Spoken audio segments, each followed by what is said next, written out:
Yon, what's up guys?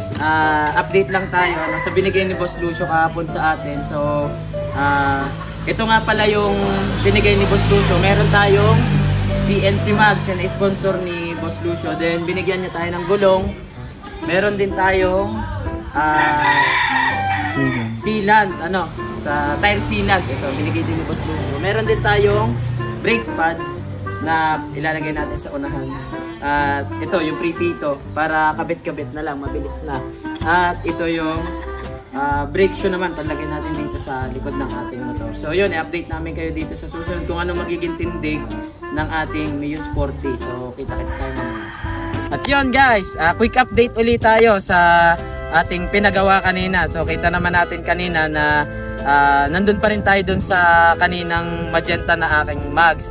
So yung binigay ni Boss Lucio, so shout out kay Boss Lucio at Mutaro, baka naman So yun, pinakabit namin kanina yung CNC Mutaro Max at ang kulay nito ay silver. Kaya naman, wag na natin patagalin. Kaya brother, bigyan natin ng kaunting montage.